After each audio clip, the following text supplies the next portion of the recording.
Hello students, welcome to class 3 of 15 days crash course of Power BI. In previous video में हम data transformation और loading के बारे में पढ़ चुके हैं, जिनके लिंक नीचे डिस्क्रिप्शन बॉक्स में दिए हैं। इस वीडियो के बाद में आप उन्हें भी चैनल पर जाकर देख सकते हैं। Today we are going to learn about relationship and data modelling in power BI। चलिए शुरू करते हैं।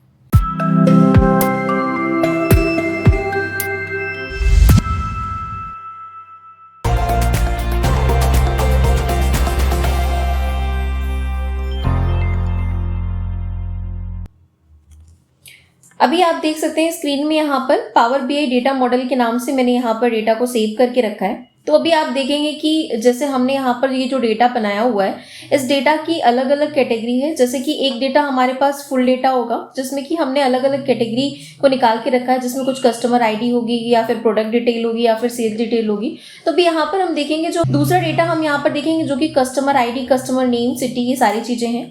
उसके बाद जो तीसरा डेटा है हमारा प्रोडक्ट आईडी, प्रोडक्ट नेम है। और चौथा डेटा हमारा स्टेट पे डिपेंड कर रहा है, यानी कि स्टेट की आईडी और ये सारी चीजें दी हुई है।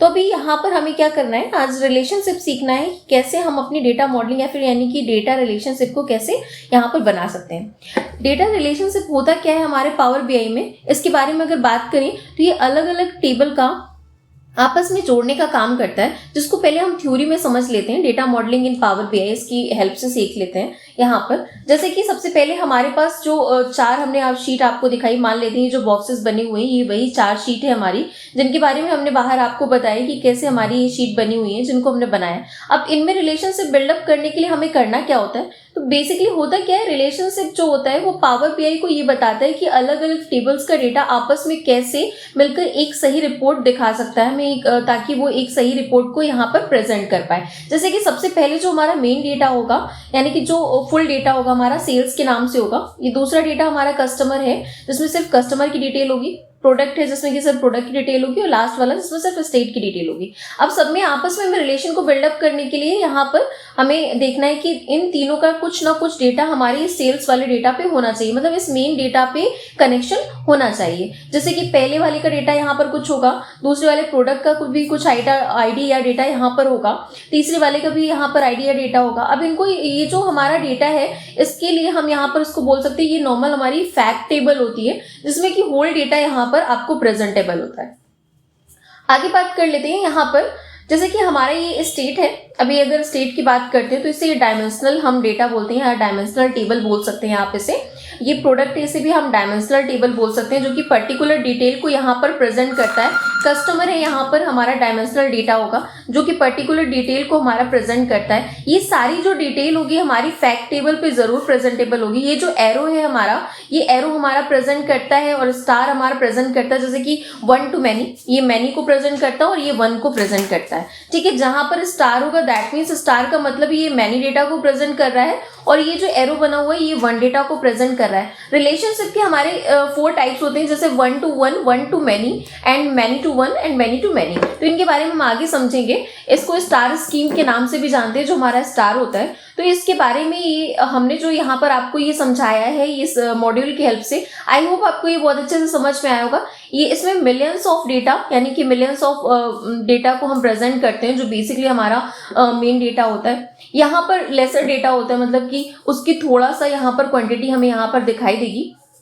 कोई ना कोई एटलीस्ट डिटेल जो हमारी यहाँ पर होगी स्टूडेंट्स, वो यहाँ पर प्रेजेंटेबल जरूर होगी, ठीक है, जो कि इससे मैच कर रही होगी हमारे इस डेटा से। अभी यहाँ पर ये पूरा हमने इसको थ्योरी की हेल्प से समझ लिया है, यानी कि एक चार्ट या ग्राफ की हेल्प से समझ लिया है कि क्या होता है हमारा रिलेशनशिप। अब चलते हैं अपने डेटा को यहाँ पर हम पावर BI में सबसे पहले लोड कर सकते हैं। आप पहले लोड भी कर सकते हैं या डायरेक्टली भी आप इसमें ओपन कर सकते हैं, दोनों ही ऑप्शन आपके पास होते हैं। या तो आप पहले से डेटा को लोड कर लीजिए, ठीक है, या फिर आप उसके बाद पावर BI को ओपन करके फिर आप अपने डेटा को इंसर्ट करा सकते हैं। दोनों ही ऑप्शन आपके पास हो सकते हैं। जैसे कि हमने यहाँ पर पावर BI को ओपन कर लिया है। अभी यहाँ पर रिलेशनशिप को पढ़ने के लिए हम सबसे पहले ब्लैंक रिपोर्ट पे जाते हैं, और यहाँ पर जाने के बाद हमें क्या करना है, अपने डेटा को यहाँ पर प्रेजेंट करना है, यानी कि लोड करना है। अभी लोड करेंगे अपने डेटा को। अगर आप ट्रांसफॉर्म करना चाहते हैं, दोनों के बारे में मैंने यहाँ पर आपको पहले वीडियो में बताया भी कैसे डेटा को लोड करना और ट्रांसफॉर्म करना, दोनों में क्या डिफरेंस होता है। जब भी हम डेटा को लोड या ट्रांसफॉर्म करेंगे तो हमारा यहाँ पर थोड़ा सा टाइम लेगा, यानी कि जो हमारी एप्लीकेशन होगी थोड़ा सा टाइम लेगी इसको लोड करने में। अभी हम देखेंगे यहाँ पर डेटा मॉडलिंग के नाम से जो हमने शीट पहले बनाई हुई थी डेस्कटॉप में, उसे हम यहाँ पर ओपन कर लेंगे। अब ये जो डेटा है हमारा यहाँ पर कनेक्ट कर रहा है हमारे पावर बीआई से, सारा डेटा हमारा यहाँ पर कनेक्ट होगा। अब कनेक्ट होने के बाद जैसे आप नोटिस करेंगे हमारा डेटा कनेक्ट हो जाएगा तो हमें इस तरीके से एक नेविगेटर बार दिखाई देगा। इस नेविगेटर बार में एक्चुअल में जो आपकी रिपोर्ट होगी डेटा मॉडलिंग की वो यहाँ पर प्रेजेंट होती है, like customer ID, customer data, customer name, ये सारी चीजें, सिटी, सेगमेंट, सारी चीजें। एंड दूसरा हमारा प्रोडक्ट डिटेल होगी जिसमें प्रोडक्ट के बारे में सारी चीजें, प्रोडक्ट आईडी, प्रोडक्ट कैटेगरी और प्रोडक्ट नेम, ये चीजें होंगी।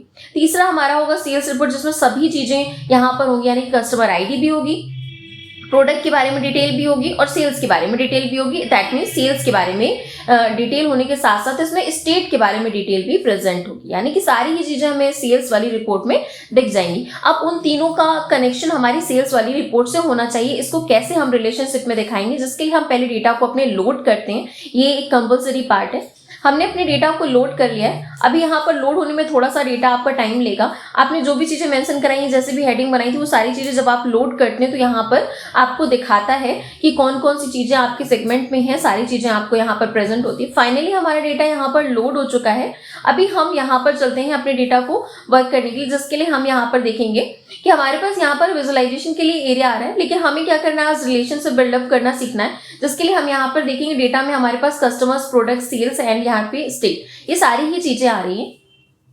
इनमें से कैसे हमें यहाँ पर इसके लिए आगे बढ़ना है, सबसे छोटी सी बात है, जैसे कि हम यहाँ पर जाएंगे कस्टमर नेम आईडी, प्रोडक्ट में जाएंगे प्रोडक्ट आईडी, यहाँ पर सेल्स में जाएंगे स्टेट पे जाएंगे स्टेट, सारी चीजें हमारी मेंशन है। आ जाते हैं यहाँ पर हमारे पास मॉडल व्यू आ रहा होगा जिसमें कि हम रिलेशनशिप भी बोलते हैं। अब यहाँ पर तीनों डिटेल हमारी यहाँ पर पहले से जैसे प्रेजेंट है, अगर आप इनको डिलीट कर दो दोबारा से आप इसका रिलेशनशिप यहाँ पर बिल्डअप कर सकते हैं। तो सबसे इंपॉर्टेंट चीज है कि डेटा मॉडलिंग करने के लिए या रिलेशनशिप बिल्डअप करने के लिए हमें ये इंपॉर्टेंट है कि जो भी हम टेबल बना रहे हैं या फिर जो भी डेटा हम लेकर चल रहे हैं वो 1 to many या many to many इस तरीके से प्रेजेंटेबल होना चाहिए, तभी आप उसमें रिलेशनशिप बिल्डअप कर पाएंगे, तभी आपका रिलेशनशिप बिल्डअप होगा। ध्यान रखिएगा जो आपका एरो होता है ये 1 को प्रेजेंट करता है, स्टार होता है ये many को प्रेजेंट करता है। आप इन सब में एक ही चीज कॉमन देख पा रहे होंगे, जैसे कि यहाँ पर हमें कॉमन दिखाई दे रहा है। अगर बात करें तो प्रोडक्ट आईडी हम देख सकते हैं, इसमें स्टेट आईडी है और यहाँ पर हमारे पास रिलेशनशिप बिल्डअप करने के लिए इस पर क्लिक करेंगे और चेक कर सकते हैं कि इस किस तरीके से इन दोनों में रिलेशन बिल्डअप हो रहा है। यानी कि जो सेल्स वाला सेगमेंट है हमारा, यहाँ पर रिलेशनशिप अगर इसको हम डिलीट कर दें तो ये डिलीट हो जाएगा, लेकिन अभी हमने यहाँ पर जैसे पहले से प्रेजेंट करके रखा था इसको हम डिलीट कर रहे हैं। तो यहाँ पर मैंने आपको बताया कि ये सेल्स की डेटा को, सेल्स आईडी को हमने यहाँ पर रखा, तो न्यू रिलेशनशिप नाम से आपके पास यहाँ पर एरिया ओपन हो जाएगा जो बता रहा है कि 1 to many, यहाँ पर जो रिलेशनशिप बिल्डअप हो रहा है वो 1 to many का बिल्डअप हो रहा है। यानी कि आपका जो डेटा होगा वो यहाँ पर कई बार सेल्स वाले में रिपीट हुआ, यानी कि स्टेट आईडी जो है वो कई बार रिपीट हुई होगी, यानी कि कई स्टेट आईडी के बारे में यहाँ पर बताया गया जो कि आपका 1 to many प्रेजेंट भी हो रहा है यहाँ पर। तो आप इस तरीके से यहाँ पर रिलेशन को बिल्डअप कर सकते हैं। अच्छा, रिलेशन को बिल्डअप करने का जो तरीका है वो तो मैंने आपको बता दिया किस तरीके से रिलेशन बिल्डअप करना है। रिलेशनशिप अगर आप बिल्डअप नहीं करते तो उससे लॉस क्या होता है आपका, उससे लॉस ये होता है कि अगर आप कोई टेबल यहाँ पर विजुअलाइजेशन कर रहे हैं उसका, तो वो टेबल जो है ओवरलैप होती जा रही है। दैट मीन्स वो जो रिपोर्ट को दिखा रही है वो एक के ऊपर एक आपकी रिपोर्ट्स को बिल्डअप करती जा रही है। लेकिन अगर आप उसको कैटेगराइज करके चलना चाहते हैं तो पावर बीआई में सबसे ज्यादा जरूरी होता है कि आप उन डेटा का पहले रिलेशनशिप बिल्डअप कर दीजिए, उसके बाद उसे आप कैटेगराइज करके यहाँ पर प्रेजेंट कर पाएंगे, दैट मीन्स विजुअलाइज कर पाएंगे। अभी आप यहाँ पर जाएंगे तो यहाँ पर आप नोटिस कर सकते हैं आपने जो भी डेटा बनाया हर एक चीज को प्रॉपर ये एक्चुअल में प्रेजेंट कर रहे हैं, यानी कि स्टेट वाइज जो भी डिटेलिंग है उसको भी प्रेजेंट करा, सारे स्टेट दिखाई दे रहे हैं। अब जिसके बारे में डिटेल को पता करना चाहें उस पर टिक लगा दीजिए, जैसे छत्तीसगढ़ की मैंने प्रेजेंट करनी है, छत्तीसगढ़ पर टिक लगा दिया। तो एक्चुअल में हमारा जो सेल है वो स्टेट के डेटा को इसलिए प्रेजेंट कर पा रहा है क्योंकि हमने इन दोनों के बीच में रिलेशनशिप बिल्डअप कर दिया है। ये जो सेल्स वाला पार्ट है इसमें हमारा स्टेट का भी कुछ कंपोनेंट है, प्रोडक्ट का भी कंपोनेंट है और कस्टमर्स का भी कंपोनेंट्स है। दैट मीन्स ये एक होल कंबाइंड टेबल है जिसका हम यूज कर रहे थे। अभी यहाँ पर आप देख सकते हैं हमारा ये डेटा मॉडलिंग पूरा तैयार हो गया। अगर आपको इसमें कोई डाउट हो तो आप मुझे कॉमेंट सेक्शन में जरूर पूछें। आगे मिलते हैं नेक्स्ट सेशन में। Thank you for watching.